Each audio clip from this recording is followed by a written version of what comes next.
Hello, friends, and welcome to season 3 of Hot Thoughts, a show where we have hot wings and even spicier conversation. And I am happy to be joined by Pastor Adam Weber out in Sioux Falls. Adam, how you doing? I'm doing so well. I've been looking forward to this for weeks. No joke. So I'm excited for the time with you, Danny. Thanks for having me on tonight. Yes, it's going to be a lot of fun. And so for those that have watched with us, it's a little different than the format we've had. We've had guests, multiple ones, but we're taking the showdown approach this season. So it's one-on-ones. We got Adam and Danny. We'll go through the sauces. We'll go through the questions. It's going to be a lot of fun. And some of our conversation will actually be based out of Adam's book. And so he just wrote a book, Love Has a Name. And so I got a chance to read it just a few weeks ago, and really great book. But if you've never read it or never heard of it, that's great too, because I think the conversation is just as applicable. And we're going to be talking about how do we love different and difficult people? How do we navigate relationships with those sorts of people? So it's going to be a fun conversation. And so I want to give us the time before we actually dive into the questions. And so would you just quickly kind of introduce yourself, who you are, where you're at, more robust than I did, and maybe why you decided just in general to write a book like this in a time like this? Oh, yeah. So I'm born and raised in South Dakota. I've lived here with the exception of 3 years when I got my master's out in Kentucky. So I've always been from South Dakota, came to Christ later on in high school. I always thought I'd be in the business world. And so I went to college. My undergraduate is in business and marketing, and thought I would do unique things through business, whether it's generosity, whether it's serving as a company. But God had other plans. So I ended up filling in for a pastor the summer before my senior year of college. And within the first week, I knew I was supposed to be a pastor. So finished my business school, went to seminary, ended up starting a church, met my wife. I've got 4 kids, and I love old stuff. Anything old I can get interested in. And that's kind of me. I'm grateful for my life and thankful for so much. Yeah. Awesome. Well, I'm excited to be in this conversation, for people to get a chance to get to know you. What makes Hot Thoughts unique is not just the spicy sauces, though. We have, though that is a unique factor, we do have the opportunity to comment. And so you can throw up any comment you want during it. We'll throw it on the screen, like this one from my buddy Dom, who said that I am the best white pastor at hoops that he knows. And so I appreciate Dom throwing that out for me. I appreciate him giving me some props there. But if you have comments, throw them out there, and then we'll have a Q&A section where you can maybe 1 or 2 questions that you'll get a chance just to ask either Adam or myself, and we'll go through that. But with that, Adam, you ready to go into our first question? I've never been more nervous for a hangout session. You put the fear of God in me before we started this. Yeah, it's part of the process. You got to build up the allure of it. So I'm nervous. I'm nervous right now. Well, let's on cap number 1. So we got the thought sauce, which is the Hot Thoughts brand sauce, and so you can put that on any one of your wings. That's made by my buddy Stephen Reed here in St. Louis, and made it just for the show. So it's a great smoky, fruity one. We'll take a bite, Adam, and then I'll ask you a question. That sounds good. I'm ready for it. And this year I'm in high definition, so you can watch me eating and chewing in high definition. So it's great. That is great sauce, by the way. It's pretty good, right? All right. Well, Adam, here's the first question. I'm going to throw it on the screen for our guests to see, but for you, we know that love is hard, and there's so many things that happen in a relationship, and I mean, broken relationships with friends and family, with people like that. But loving different people, loving difficult people, loving people that hurt us is really hard. And so I would just wonder, like, from your perspective, how do you even start to the process of loving someone well after being hurt by them, or watching them maybe hurt someone that you know? Yeah, that's a great question. And I just realized I never answered the first part of your second question. It's really where the heart of my book, Love Has a Name, comes from. Mm-hmm. Really, for the first time in my life, I didn't want to love anybody. And so I wasn't trying to write a book. I was just trying to get healthy again after being really, really hurt and wounded and honestly jaded. And I can remember in high school always wondering, at what point do you become a jaded old man? Because I just couldn't fathom that. And now I ask the exact opposite question. How do I get to become 60 and 70 and still have a soft heart? And so I think that when it comes to the question, I think to first off, be honest about your hurt and honest about your pain. I think specifically in church world as Christians, it's throw the Jesus bumper sticker on it and like, everybody, I love everybody. Right. It's like, wow, my gosh, you're still hurting. And I think so many adults in the church and outside the church are walking around so wounded. And so we're walking around kind of bleeding all over everybody instead of actually dealing with our wounds. And so I think first off, really processing our pain and getting healthy and going to a counselor, seeking out a pastor, and actually going through that process of grieving properly rather than just like, yep, Jesus is in my heart. And so I think first that. The second thing I would say, it happens little by little, learning to trust again. And maybe you need to start with not loving your furthest enemy. Maybe you need to start with loving somebody who's maybe a little bit more safer, just to kind of build up that muscle almost again of like, man, I'm really hurting and I need to learn to trust again. Like I need to, when you've just had a knee surgery, you don't just go run a marathon the next day. It's like, hey, I need to take care of this thing. Like it's pretty fragile right now. And so I just need to do this little by little. And so I think there's wisdom in that. And then at some point, God will begin, at least in my life, God's began to like encourage me to step out and love people again. Just even a couple of months ago, I was at a restaurant, ended up seeing someone that I had felt deeply hurt and wronged by, and immediately felt sick to my stomach. I'm like, oh. Yeah. And in the meal, this is going to sound crazy, as I'm eating, no one else even realizes what I'm feeling inside. I feel like God, clear as day, says to me, and you're going to pay for their meal. And I honestly, I was like, no, I'm not. It's like, yeah, you're going to pay for their meal. And I legitimately for about 20 minutes was like, no, I'm not. Halfway through the meal, one of my buddies sitting down with us is like, oh, I totally forgot. I was at a store right before this, and there was buy one, get one free gift cards. And so actually, I'm going to cover your guys' meals. And so literally, it felt like God just leaned in even closer, and was like, what's your excuse now? And I'm like, oh my gosh. And so I finally, halfway, 35 minutes, 40 minutes into the meal, decided I'm going to pay for their meal. So we got up to leave. I paid for their meal. I told my wife that I was going to be a couple minutes because I didn't want to share with her what I was doing. And we got out there and she said, what were you doing? And I was like, hey, so-and-so was here. And she said, they were? Did you go talk to them? I said, no, but we paid for their meal tonight. And she's like, why? And I said, I don't know. I didn't really have an option.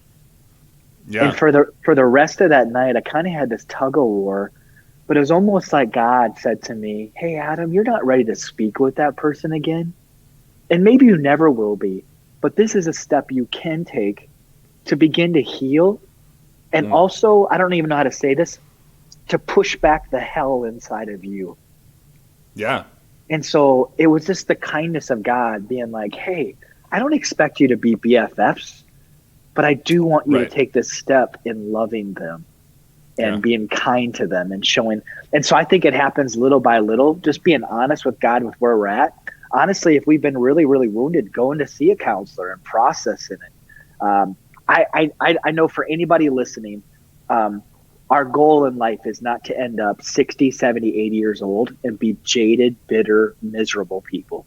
Right. And when we're hurt, we really have those fork in the road moments of am I going to get healthy and process this with God and with others who love me?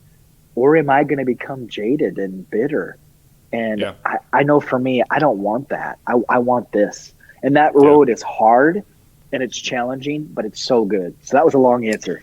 No, that was good. And I appreciate what you said about even like the knee surgery, because I remember, I think over 2 years ago now, I tore my ACL.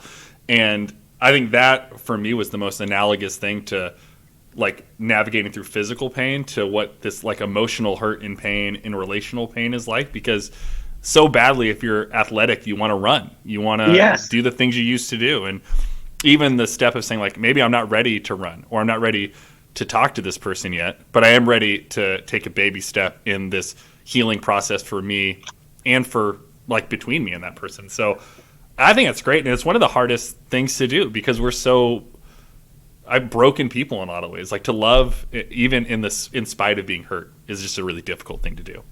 It is. And like I said, and even as a pastor, you even feel like you need to throw a bigger Jesus bumper sticker on you.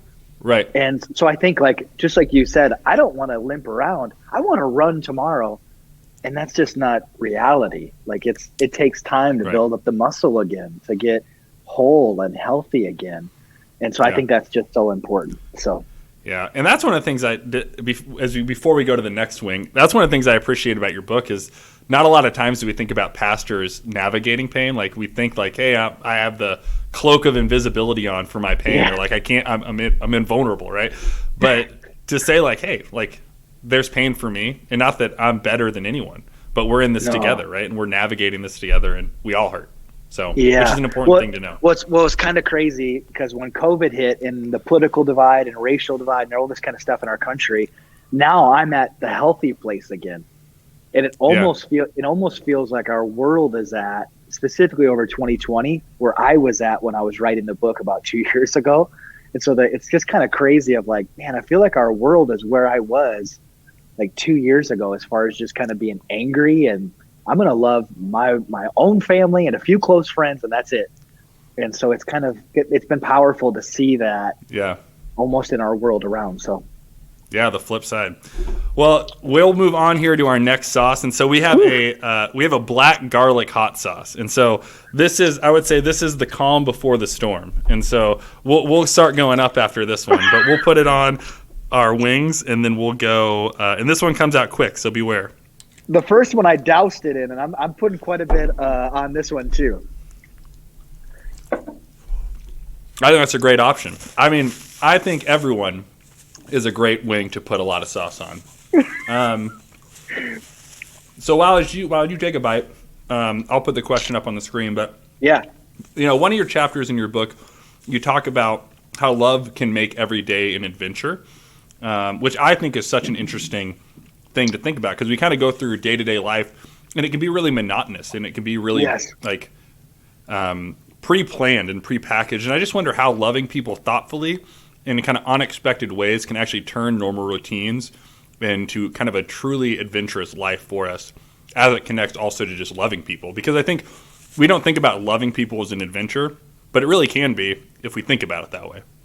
Yeah, no, this is one of my favorite questions to answer, because I feel like it's what we all are looking for, whether we're in college, whether we're in retirement, trying to figure things out, overworked, stressed, whatever. It's been one of the greatest joys in my life. The last 3 years, one of the things I've done on a regular basis is just woke up and prayed, God, help me to find one person that I can go out of my way to love today. One person that I can go out of my way to serve. And I'll be honest in saying, most of the time, what I feel like God wants me to do is not what I want to do. I'm like, that sounds terrible. And then it turns into one of the coolest journeys, like in ways I can't explain. So I share about this in the book. I randomly got the idea or thought that I should buy a suitcase that turns into a desk and set it up on a street corner. And so I had the idea, wasn't excited about it at all, but genuinely felt like I was supposed to do it. So I got all this stuff, put it in the back of my trunk. And for a year and a half, I didn't do anything, because I'm like, who sets up a desk on a street corner and listens to people? One morning, though, I typically pray this prayer when I'm anxious or really struggling, just to be honest, just to get out of myself. Like, hey, stop thinking about yourself and go serve and love somebody. So one morning I woke up, I wasn't preaching that week, and it was just like, God was like, you have no excuses. Go do this. It almost was like if I had two street corners in mind that I thought would be great to sit at.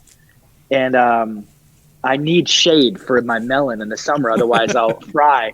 And so the first street corner I got to, there was no parking spots. and it was almost like, okay, I'm good. And if there's a spot at this next one, I'll pull in, and if there's not, I won't. Right. I got there, and as soon as I was pulling up, a car pulled out and left the spot right by the corner. So I got out, I set up my desk as quick as I could. It's just a desk, a wood suitcase that turns in. I got 2 chairs, and I got a little sign that says "Need to talk, grab a seat." And I pulled my laptop out and started working just because I was embarrassed. And I'm like, maybe people won't see me if I got my whatever. And I was positive nobody would sit down. Person after person after person sat down.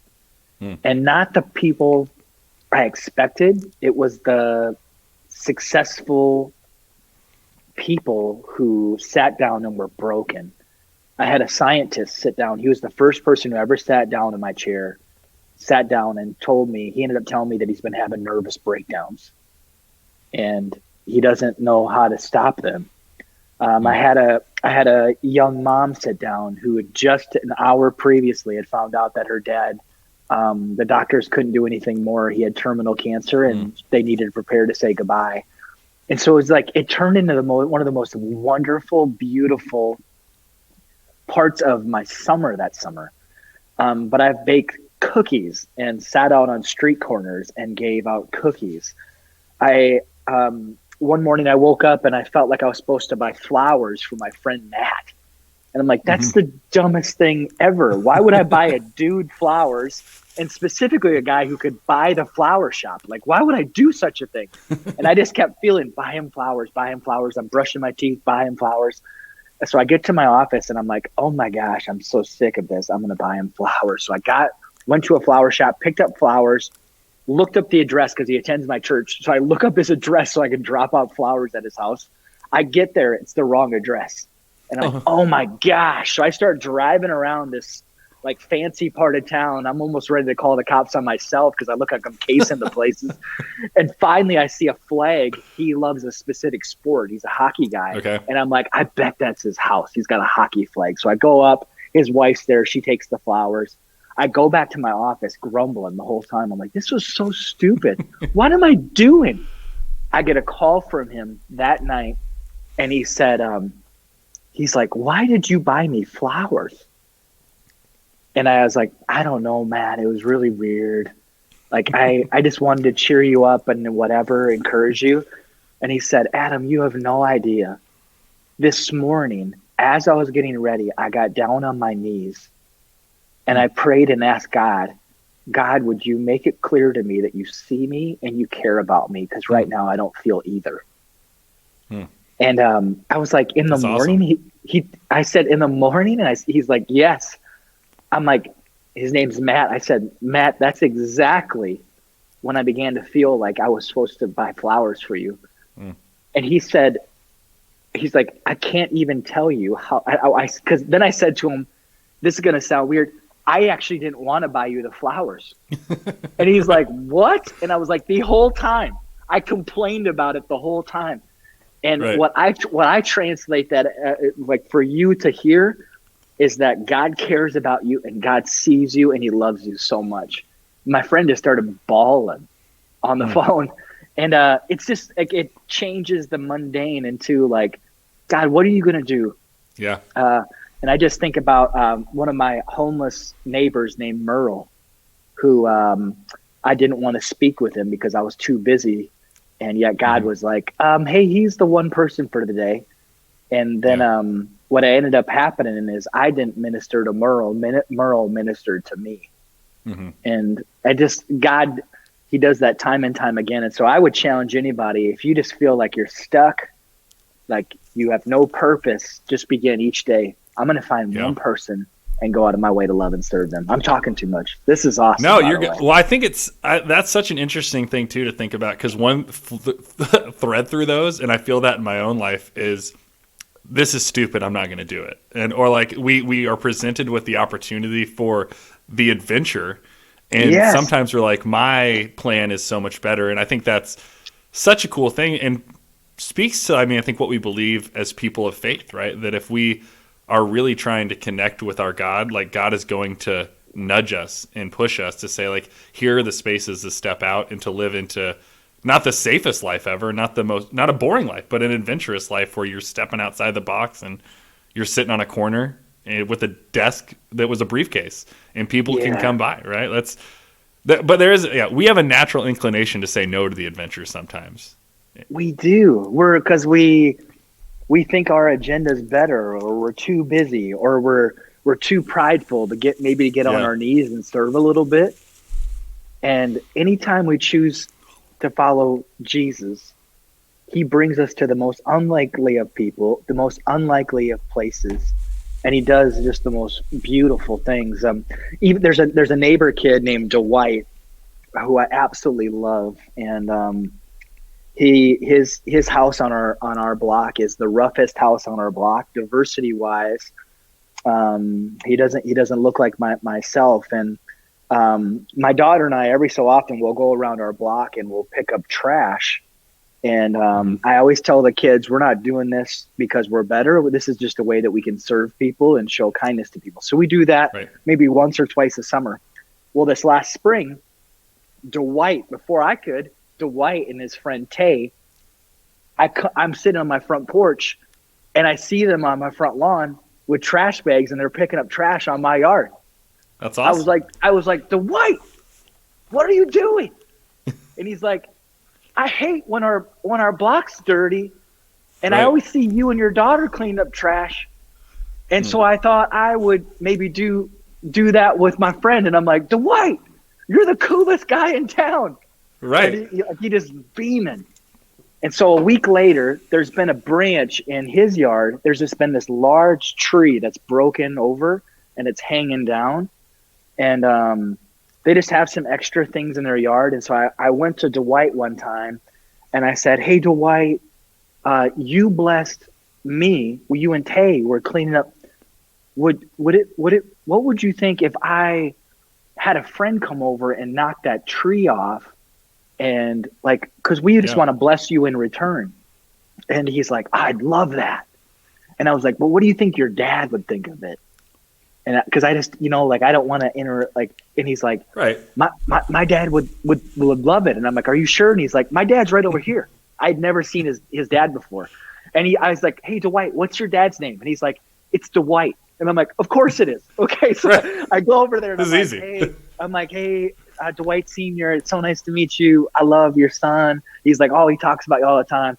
I said, hey, your son and his friend, they blessed me. They ended up cleaning up a bunch of trash on my yard. And I just wondered if I could just kind of do that for you. I said, I see this branch up here. What would you think if I had a couple friends come and knock all that down? He's like, it's been bothering me for months. I worry about it falling on one of the kids and hurting them. And he's like, I just never have the extra time. I work a job and then I come home and then I go back to another job. And I said, if that's a blessing to you, I would love to do that. And so he's like, that'd be awesome. So I text a few friends in the neighborhood, all who look like me. And I'm like, hey, there's this family. And I knew that some of the neighbors were a little bit kind of like, I don't really know if I want to talk to them. And they're kind of, their house is kind of trashed, unlike all of ours, all this kind of stuff. And I got all these friends to come over and serve. Dwight is serving us the whole time. He's giving us icicles and all this kind of stuff. I mean, just blessing our socks off. And Dwight Sr. came home from his first job, and I asked him, I said, hey, would you want to come out? I just would love to honor you for a second. So Dwight Sr. came out, and I said, hey, this is Dwight Sr. He's one of our neighbors. I just met him. He's a wonderful man. His son Dwight is why we're doing this, because Dwight blessed all of us first. And so we're just doing this just to bless them back, and just honored the both of them. And then I just said, do you care if we pray over you and your family before we go? Because we got the branch down and whatever. And Dwight Sr.'s like, I would love that. And so we prayed, and I just spoke over Dwight Jr.'s life and Dwight Sr.'s life, and just thank God that we had the opportunity to be their neighbors, not them to be our neighbor. And it was just in the midst of all the things with George Floyd and the racial divide, I'm like, this is maybe just a small step to like, Yeah. hey, the two of you are actually neighbors and you can actually Right. speak and be friends with each other. And and Right. like it was just this moment of like none of this was my plan. And Mhm. yet I felt like it was God and then Dwight just leading the charge that made it all possible. And Mhm. I got done and I'm like, I think that's maybe the most important thing that I've been a part of in months. And that's what happens when God just brings you to things and he's like, you're going to do this and that and this. Right. And so I'm Yeah. talking too much again. No, and that's such an awesome thing to be able to say, like, I'm going to let these folks, like, that are in because how often do we miss people that are proximally close to us because they don't look like us or they don't think like us or for whatever reason, but we just miss what's in front of us. And I think if anyone hears anything from this, like, God has people in our lives right now that are directly in front of us that we can Right in front of us. get to know their stories, get to bless, or even just like share a cup of coffee with. You know what I mean? I think that's such an important thing. So Yeah, and it's so many neighbors. I'm no joke. Away from me and Dwight, I don't think anybody that was there had ever spoke. right, And I'm like, we drive right past each other, walk past, live next to. I'm like, how do we not know each other? So right, yeah. Well, hey, I got a great question to piggyback on this. So we're gonna go with our Thai chili sauce here as we talk a little bit, and I think this one will jump up a little bit. But if you like sriracha, you'll likely like this. I got it from a congregant of mine that said they put it on stuff when they want it to be really, really, really spicy. So we'll see how it goes. whoa, Oh no! Did you explode on yourself? it just exploded on the plate. Well, it's definitely, this is the jump. So this one will be good. Okay, And as well, I just covered it. it's got like it's like spicy ketchup is how I like to describe it. Well, I used it like ketchup.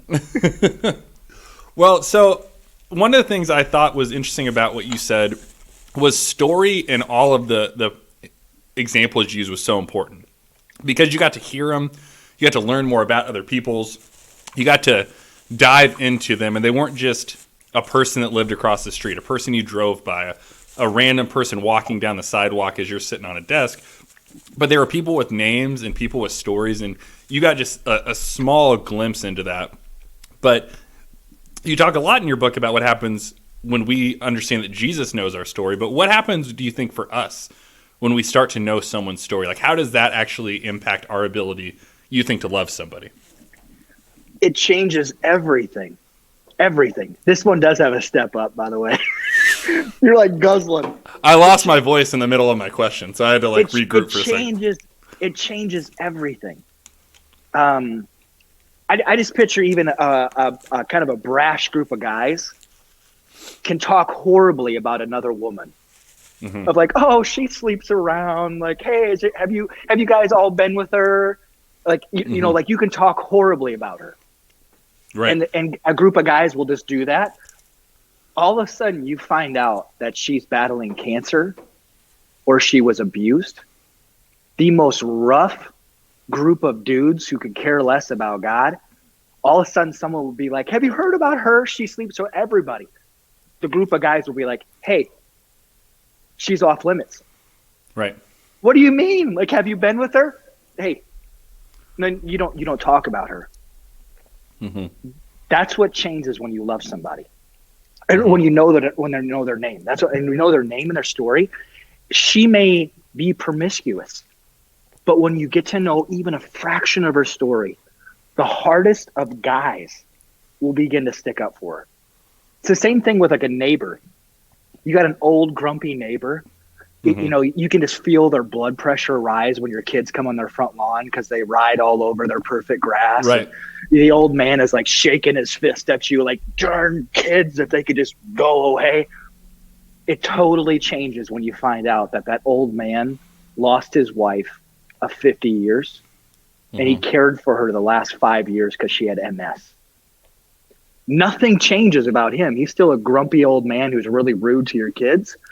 But all of a sudden, you begin to think crazy thoughts like, I heard it was his anniversary. Maybe we could drop off cookies at his house. What? why would we do such a horrible thing for that man? Like, you know what I mean? Right. Like, he hates our children. The only thing that changed is that you knew a part of his story.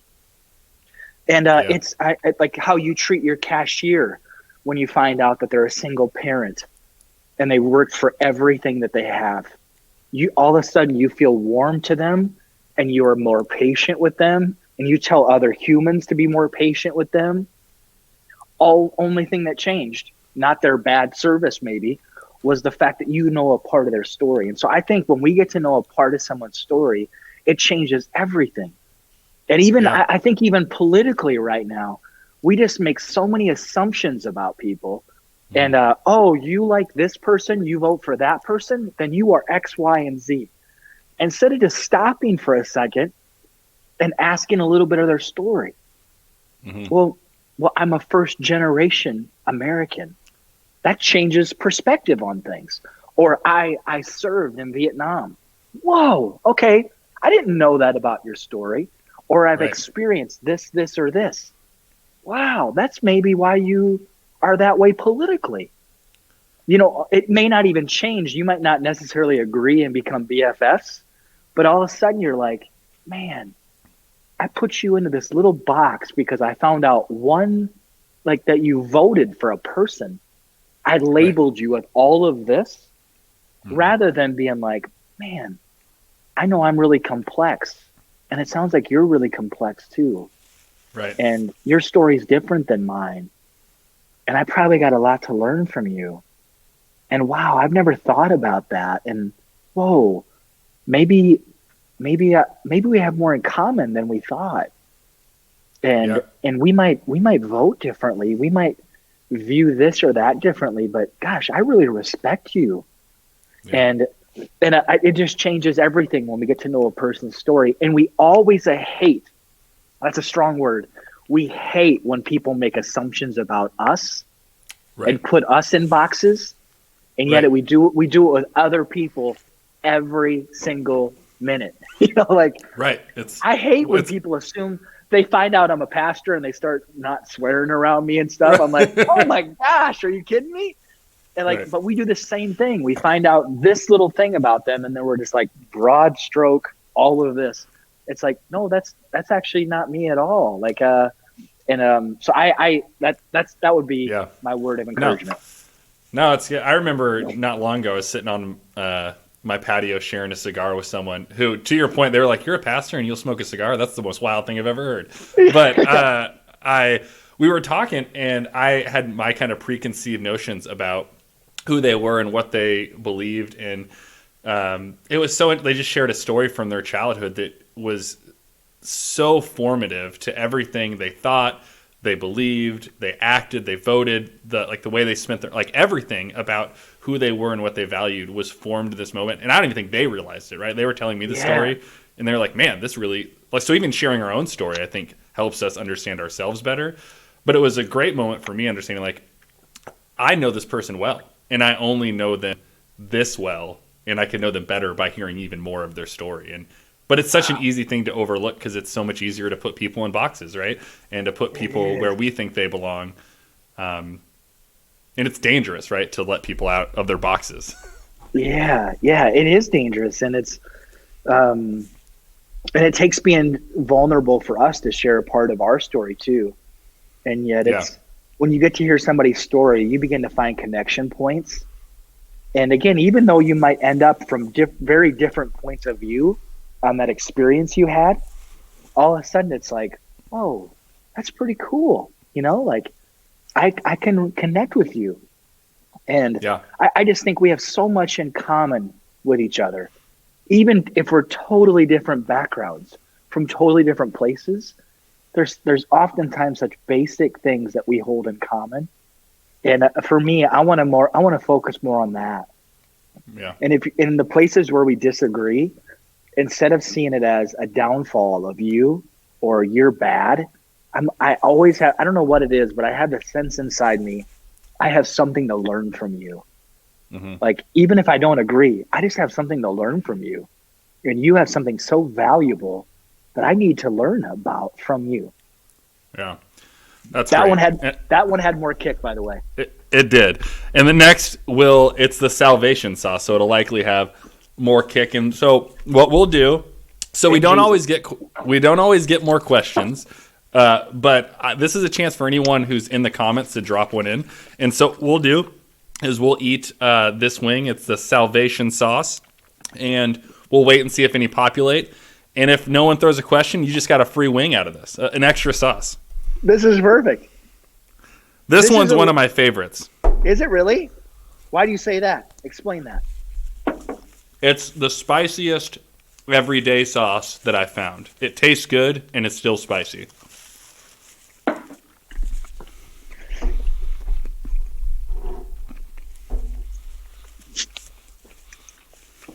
I'm getting ready with the water. I'll be interested when you try it to tell me if you think it's spicier or less spicy than the last one. Yeah.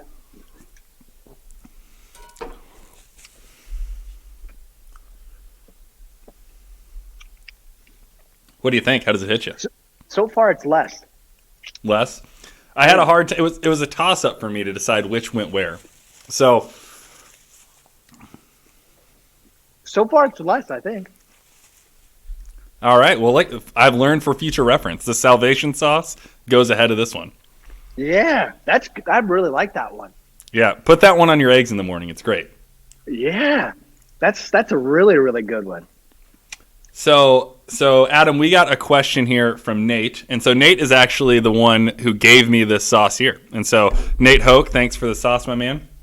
But his question is here, so you'll see it on the screen with you. Why do you think we are so separated right now? And thinking about that in terms of anything, but I would love you, unpack Great. Nate's question, but maybe even point us to, like, if you have a thought, like, how do we not be separated? How do we move away from separation? I would love that too.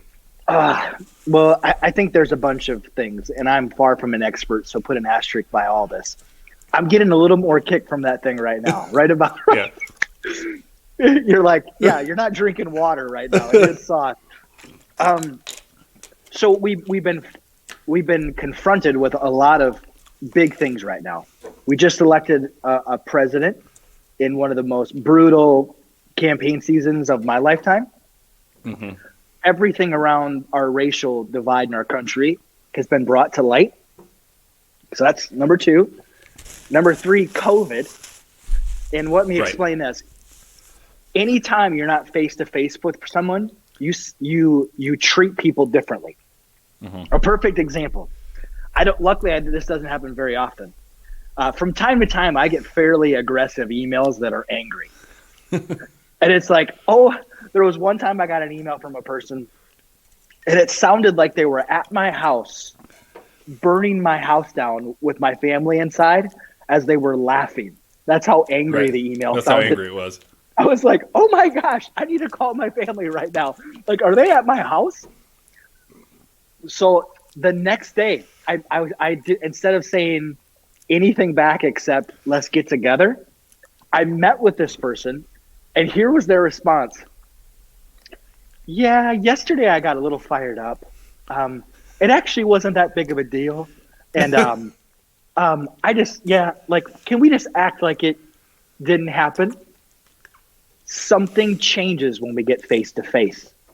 So again, 2 huge things have happened in our country while all of us are behind our computers and screens more than any other time. And we're got angry feelings inside of us. Right. Instead of having that face to face of like, well, what I meant to say was, can we have a conversation rather than like throwing hand grenades in my email box? Right. So I think those things and just the stress that we felt from those 3 things and the separation we felt from those 3 things has just made it worse and worse and worse. And so it's taken away the ability to say, hey, can we grab coffee and talk about this? Hey, can we get together and just talk through this? We've lost that ability for a while. Yeah. And so I think the resolve, is first humility, like none other. Yeah. When I'm speaking, And am I speaking to cause pain or to be understood or understand? Yeah. Or am I just trying to hurt? And when we're hurting, we hurt people. And so I understand that, but that's not really helpful. And so I think it's coming with humility. And then as much as possible, like, again, I have nothing figured out. Responding to emails like that of, hey, can we get together, even if it's over a Zoom call, and talk about this so I can see you. So I think that's maybe the second thing, is getting face to face. And I'm putting that in quotes because it might be Zoom to Zoom. Right. But as much as you can, getting face to face and talking it through. Yeah. And then I think thirdly is just to be good at asking questions. On the racial end of things, for me, I've been super slow to like do anything other than say, I see you and I hurt with you, because I'm at a place where I'm like, I don't understand, and I want to understand, and I just want to hear you, and so I think I'm so far from knowing everything about anything in many ways. So I have an Ethiopian American son, and through this past year, I feel like I've just wanted him to know that I'm in his corner, even though he's a little bit oblivious to it right now just because of his age.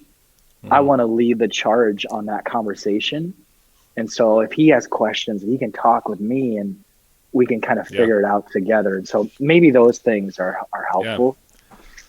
No, I thought about, like, as you're saying, one of the things you talk about in your book, and this is maybe isn't, I was on a Zoom earlier about sermon writing and exegesis, and I made a confession that I'm terrible exegesis. I'm terrible at saying, but so you can tell me if this is terrible or not. But I was thinking about like the woman caught in adultery, right? The second they had to be face to face and to like come, like, hey, we're going to share this story, we're going to talk about this. Like they had the opportunity to either talk more or run away, and the beef you have kind of disappears when you're confronted with, I'm in front of a real person and not just this person's issues, or I'm not just confronted with the caricature of them that I've thrown up and drawn, right?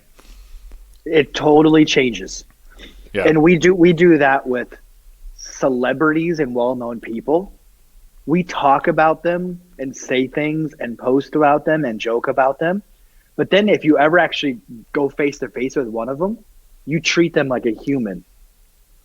And with people in general, that's exactly what happens. Yeah. It's like, I would never speak to another human this way. Right. But that's who you are speaking to and about. Like they are a human. And it just changes when you're able to look somebody in the eye and see the humanity inside of them. Yeah. Whether it's the pain in their eyes or it's their story, or you can see stress in them. All of a sudden it changes. It's like, wow, you're a human. Yeah. Wow. Like I'm a human, and you look like you're in pain. I've been in pain, and it's horrible. And all of a sudden on a humanity level, you begin to connect. And again, regardless of how different we are politically or background, there's something that happens when we see each other as a human. Yeah. It just takes down walls, and all of a sudden it's like, help me understand, or your chance to share, because I just want to listen. Yeah. Well, so I want to be cognizant of our time. We go live in several different places, and so we got lots of different comments popping up across. So I'm going to give you one more, and so I apologize for anyone that isn't going to get to see theirs answered, but I'll go back and I'll read these and I'll try to throw an answer out later. This is so good. So how do you keep yourself open to hearing what God is speaking to you, especially when circumstances or people are difficult, or you aren't at your healthiest point for yourself? Ooh, that's a really great question, Sarah. I think a couple ways. First off, in seasons of pain or heartache or busyness or whatever it looks like, I'm just speaking for myself. I need to spend even more time with God in those times. Mm-hmm. Like I need to sit with God even more. There's an app that I feel like I can't tell enough people about right now. It's called the Glorify Daily Worship app. Okay. There's a scripture each day, some thoughts on the scripture, and then there's a prayer reflection time. And it's 4 minutes long. The reflection time's 4 minutes long, but the background music will continue on as long as you want it to. So there's times I'll have that background music on for 45 minutes a day. Like I'll just let it play even after I'm done kind of praying.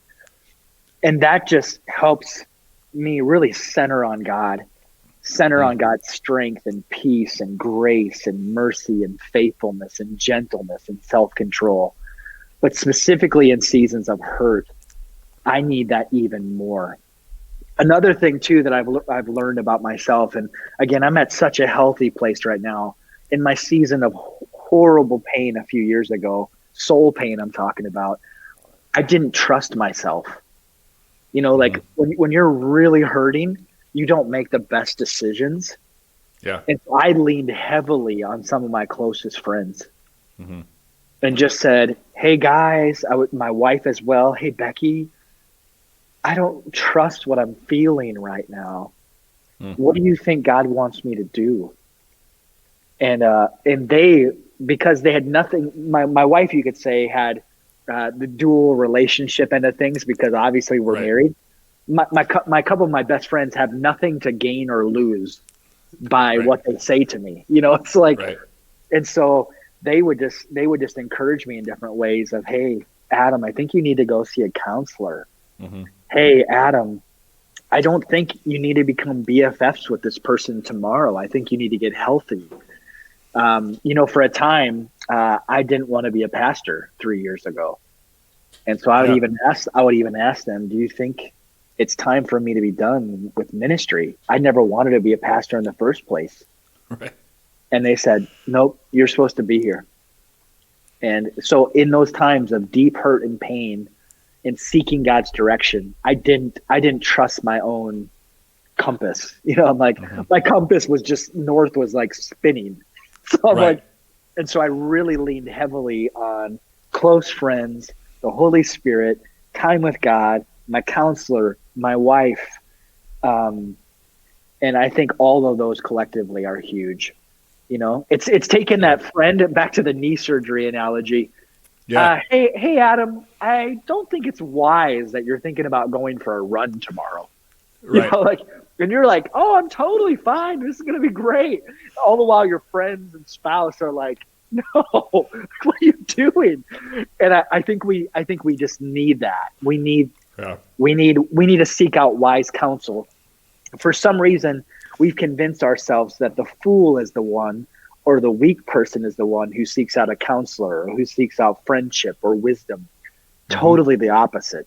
Right. God's like the fool is the person who tries to figure that out on their own. And the weak person is the person who can't say, I need help. I'm broken. I'm addicted. And that takes courage and strength to say words like that. I'm broken. Yeah.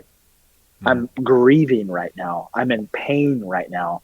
That takes courage to say stuff like that. Yeah. Well, yeah, that's great. I appreciate you sharing that. And I think it does take a lot of courage. And what's going to take more courage is going into this next sauce we're about to do. You want to speak about courage, son? Yeah. Open up, fury fool. Yeah, this one, I thought it was a good follow-up after the salvation sauce, like a little devil clown. It seemed right. I'm going to start reading my Bible that's on the salvation sauce about now. I would recommend jump straight in there. And this one's pretty pasty, and so it comes out a little slower. Okay, that's good to know. You're saying tread lightly with this one, though, right? It comes in hot, yeah. I think I might have overdone it, and so I put a lot more on. Oh. You're making me extremely nervous right about now. Well, what better time to talk about what is my favorite question of today, which is you talk a lot about the balance between grace and truth when it comes to loving people, and Jesus knowing the balance between grace and truth. And I just would talk a little bit about that. Like when it comes to loving people well, we have a lot of people that are full bore truth. Like I only need the truth out of this, and there's no room for grace. And people that are full grace. And it seems to be that Jesus was grace and truth. And so would you talk a little bit about that for us as the fiery fool goes down? That's so good. I'm not feeling the fiery fool right now, and I'm a little concerned by that because I feel like it's going to sneak up and like uppercut me because I'm not feeling it yet. We'll go back for seconds. It'll be great. No, I actually ate the entire thing, which is even more concerning to me. So I would say each of us tends to lean one way or the other. We're either grace people or truth people. We're either the truth person is the person who's you never have to question what they're thinking. They say exactly what they think. They'll correct you. An extreme truth person like finds like joy in telling you that you're wrong, and whether it's justice or it's biblical truth. They're truth people. The grace person is the people that you seek out because like, man, I screwed up. They're gonna make me feel better about myself. I'm not been productive today. I'm gonna go talk with them. I'm gonna drink some of this. The more you talk, the more it pumps around. Oh my gosh. Oh my gosh. Wow. I'm going to chew on some celery just 1 second. I'm in deep thought, by the way. This isn't hot. I'm just in deep thought. Deep thought. Hot thought. So we tend to be one way or the other. John tells us that Jesus is full of grace and truth. Not 50-50, but both. Explain that. I can't. It's a mystery. I can't fully explain it. But it's both. And we need to love people with both. I mean, sometimes love means calling the cops on somebody. Mm-hmm. Sometimes love means having boundaries with somebody. Sometimes love means bringing their daughter to a rehab center like my parents did with my sister. I shared that story in the book. I mean, it just doesn't, it's both. So one of the examples that was so hard, because it wasn't an example, it was my actual neighbor. One of my neighbors in the house directly behind mine started selling drugs. I mean, we were seeing needles all the time. I mean, it was just the amount of traffic was insane. But God tells us to love our neighbor. And so I established a friendship with my neighbor. And I would go over and hang out and talk with my neighbor. And anytime we saw drug activity, I would call the cops on my neighbor, the same neighbor that I was friends with. Right. You can't do that. That's not what friends do. No, actually, the reason I called the cops was first off, yeah, sure, for the safety for my family and my neighbors. But also why I called the cops because my neighbor had told me several times that he wanted to change. Mm-hmm. And sometimes the only way to help a friend, a brother, is by calling the cops on them. So then a little into our relationship, one day he told me he was a sex offender. Ended up being a sex offender and children were involved. I have 4 kids under the age of 14. Mm-hmm. That grace and truth thing again. So as soon as I found out from him, I searched it on the sex offender list. It was true. We did a family huddle. And so I said, hey kids, what's kind of our family rules about using, going to the garage? We got to take a brother or sister with us. Why are you telling us this? No worries. And if somebody wants you to come to their house or to talk with them and you don't know them, we need to tell you or mom. I mean, so like very clear guidelines of like, and yet, so we had that very clearly, like loving my neighbor is also loving my children extremely well. Mm-hmm. And so it's not lowering that at all, but there was still my neighbor next door So I told my wife, I don't want it to change anything specifically about the way that I love him. My wife's more of an introvert, didn't have a friendship as much with him like I did. And so I said, I don't want it to change anything about the way that I care for him and love him. Right. And it's so crazy. So since then has moved, but every so often we'll drive by and either wave at me or stop and talk. And I can remember the day that he moved. There was a part of me that was relieved as a father, but there was another part of me that was grieving the loss of having a friend next door. Yeah. And that's that messy, hard. I mean, there's nothing more important to me than my children. And it's like, but what does it look like to love him then? It takes grace and truth. And so it takes both. And so sometimes it does mean telling our close friend they need to go to rehab, or like, hey, no, this is not okay. Right. Hey, you need to get help. Hey, you hurt me. Like, we need to see a counselor before we can be in relationship again. Like, it's just really messy and it's really complicated. And yet that's what love is. Love is not the person who's only speaks truth and you like, oh my gosh, you're just like, I'm constantly condemned by you. And it's also not the anything's fine, we're all good. It's like, no, actually you hurt that person. Like, that's not okay. We need both. And so I think for anybody listening, finding out which way you tend to lean, truth or grace, and then challenging yourself to lean to the other direction. Okay, I'm a grace person. I need to start saying things that are not fun to say. I'm a truth person. I need to extend in grace. I need to realize my own imperfections before I want to torment everybody with theirs. Like, we need both, you know? Right. So I lean, one of the questions in the comments was, which way do you lean? I know I'm pretty grace-filled, but I would say I am truth in a lot of, like, I try to be grace-filled, but the way you worded it was great. Like, I want to call out the plank in your eye before I look at the speck in my eye. You're like, let's navigate the truth that's around me rather than the truth I need to see. So are you more grace or are you more truth? I'm as grace as they come. Good. Yeah, and it's hard. I've been growing, but it's almost kind of like the Enneagram, though. When you get to be a healthy grace person and a healthy truth person and a healthy whatever number you are on the Enneagram, that's when you're beautiful, and that's when you reflect the heart and image of God. Is when you're a healthy version of that. Because when I'm an unhealthy, I never confront anybody. I never have hard conversations. You can be stealing from me, and I would never be like, "Hey, that's not nice." Like, like, you want to steal more from me? yeah. Like, just okay. Like, not in a Jesus way of like turning the other cheek, but in a coward way of like, I'm just not going to say anything. You know?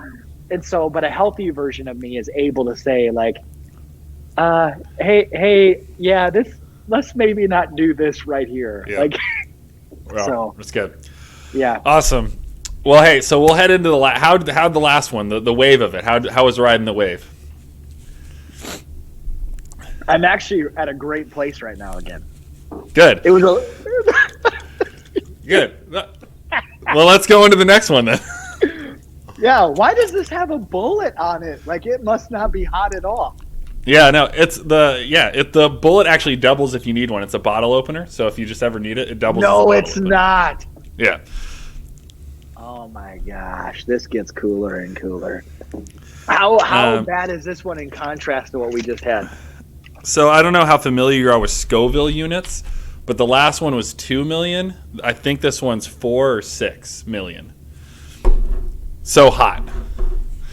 Once you become a millionaire, I heard it's not a big deal. Like, yeah, I mean, it's all. I will say, so when you get into the millions, it's like it's degrees of awful. I mean, it's like I don't know that there's a big difference. Perfect. Is this one slow to come out? I don't know. This is one of the ones I stay away from, so I'm not sure exactly how this one's gonna hit us. You're like, I'm just not gonna answer your question. Like, did you put on a lot of sauce? I put on a fair amount. Okay, I just did too. You're scaring me half to death right now. So the last question, this one I would say comes on fast. I just took a lot of it too. It's peppery. It hits you. The peppery gets you quick. So one of the things, what I think that there's a great way you end your book, in that we are the one Jesus loves. The whole book is built around, these stories. I think there's like 20-something stories of people and names and how love has a name, and that name is Jesus, and the names with people. But you end with the great thing is that we are the people individually that Jesus loves. And so talk a little bit about why you think people need to know that they are the ones that Jesus loves. Whew. Yeah. It's hot. It's actually not hot. I'm just emotional when you're talking about the last chapter of my book right now. Right, I get you. I've unfortunately tapped out all 3 of my beverages, and so I'm in a pretty bad place over here. Gosh, that last chapter is super emotional. Oh my gosh. This one is by far the hottest. Yeah. There is a difference between 1 million and 5 million or whatever the numbers you just said to me. There, a little bit.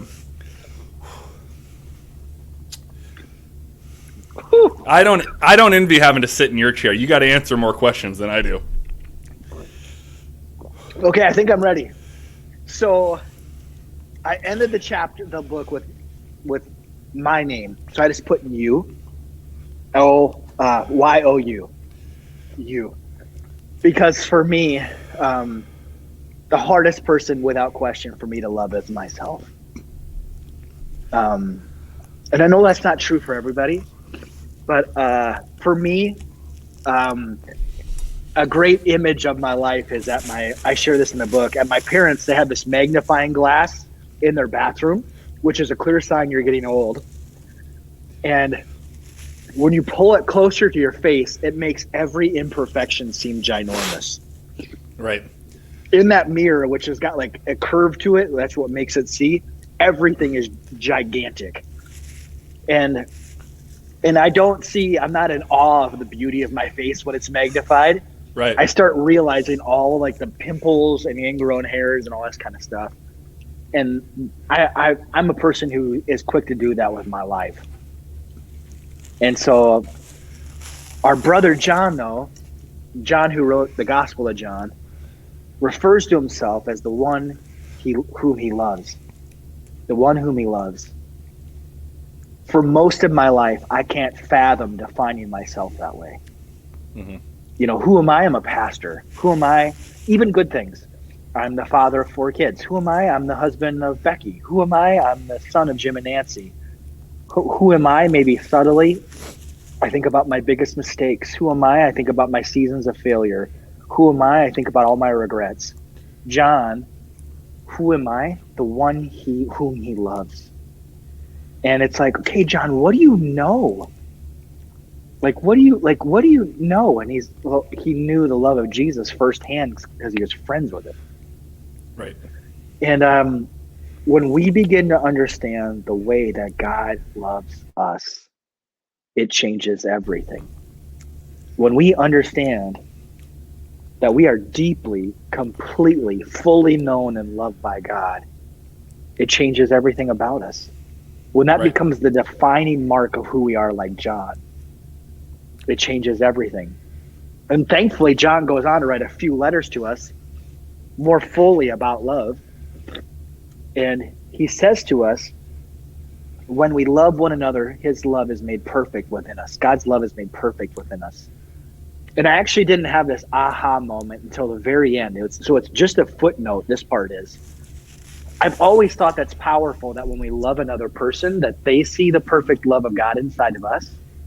Because I feel so broken. I'm like, man, I can't believe that Danny can see God's perfect love inside of me when I love him. That's crazy. I'm so broken. Like, I'm so Right. imperfect. So that's always put me in awe. But here was the last closing thought I had. So it's literally just a footnote. I've always wondered, why does it feel so good to love another person unconditionally? And I just felt like God said, because when you love one another, my love is made perfect within you. Not just to the other person, but also when you're loving somebody else, my love is made perfect inside of you as well. And that's why it feels so good to unconditionally love another person, because God's love is made perfect within us. We're never closer to the heart of God than when we're loving somebody unconditionally. Right. When there's no strings attached, we're never closer to the heart of Jesus. He's like, you are so close to me when you're unconditionally loving this person who doesn't deserve to be loved. When you're loving this person who has nothing to offer you anything in return, like, that's when we're closest to the heart of God. And back to like those, God help me to find one person today that I can go out of my way to love. I feel like why it's been one of the most life-giving parts of my last couple of years is because God's love is made perfect within me in those moments. Yeah. And so I just crave, and that's why days that I'm self-absorbed and I'm anxious and I'm miserable, I've been praying that prayer almost as a way to force myself to take my eyes off of me, and put my eyes on God and on the people around me, because I want God's love, his perfect love, to dwell within me. Yeah. That's awesome. Sorry, I'm still recovering. You're a pro, by the way. You handled that so well, and that was really good. Yeah, I think it's it's a great thing to think about, this idea that love is made perfect in that act, and that the act, I think that's something we overlook, is the profound nature of the act of loving people, because that's exactly what Jesus did for all of the people that we see throughout Scripture, with grace and with truth, but he loved them fully, loved them completely. And I even think about, like, one of my favorite passages in Scripture is like right at the end of John's Gospel, with Peter on the beach eating fish after a ton of failure. Yes. And it's when he fully realizes God's complete love for him that he's able to go love others completely. And it's such a cool story. Such a cool story. And just how Jesus reiterates it the 3 times. Right. Just to get to the depth of Peter's shame and darkness and just gross, like, just everything, all that pain and hurt and regret. Jesus is like, I just want to get to the core of it, just to let you know that I love you, that I forgive you, that I want you, that I choose you, that your past decisions, even directed at me, they don't disqualify you from my love. I'm going to restore you. And where do we go from here? Yeah. Yeah. Yeah. It's such a cool story. So Adam, we've made it through every wing and every question, or every sauce and every question. And so this is the point where I just want to kind of turn it to you to send us out. And so whether it's with the word of encouragement, or maybe, God speaks to us and God gives us nudges to deliver people flowers or to go put up a desk on the corner. But I don't know if you have any word of encouragement that you might want to just share with those here. Maybe a word of letting people know how to love, that they are loved, whatever it might be. The floor is yours, and I'll let you send us out, and then I'll wrap us up. Danny, again, it's been a huge honor. One thing that God has been teaching me this the last couple of months is just another way to love people is to begin to look for the least person, I put that in quotes, the least person in the room, to love and befriend them. Mm-hmm. It's easy to want to love the person at the top of society, at the top in the room, and there's nothing wrong with loving that person either.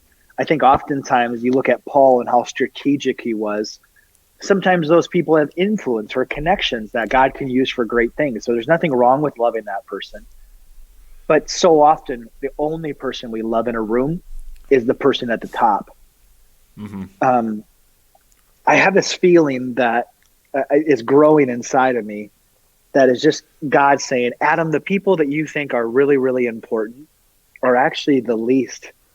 And the people that you think are the least and the most optional and whatever, they're actually the greatest. And Adam, the things that you think are the big, like writing a book, pastoring a large church, doing some grand thing, are actually quite small to me. And these things that you think are small, like delivering flowers to your friend Matt, like baking cookies for this person, like befriending the sex offender in your backyard, they're actually the things that are great. Yeah. And the things that matter the most to me. And so I think my word of encouragement, even tomorrow, Friday, in any room you're in, or even throughout this weekend, any place you are, begin to look for, in your eyes, the person that you think is the least, and look for ways to love them, to serve them, to show them kindness. And God just has a way of honoring that every single time in the most wonderful, beautiful way. And that's what I've been trying to do lately. And it's, again, led me on these adventures of places that I never thought possible. Yeah. So one quick story with that, and then I'll be done. Yeah. One of the chapters in the book is about a friend of mine named Antonio. Antonio is 21 years old, but because of some things he went through as a child, he has the capacity of about a 10-year-old. And so the chapter is all about love adores extravagantly. So Antonio is a person on his own that's easy to overlook, to not want to talk about. He can be awkward to be around at times. He's become one of my greatest friends. So we shared the book. I got an email from a Canadian named Nico.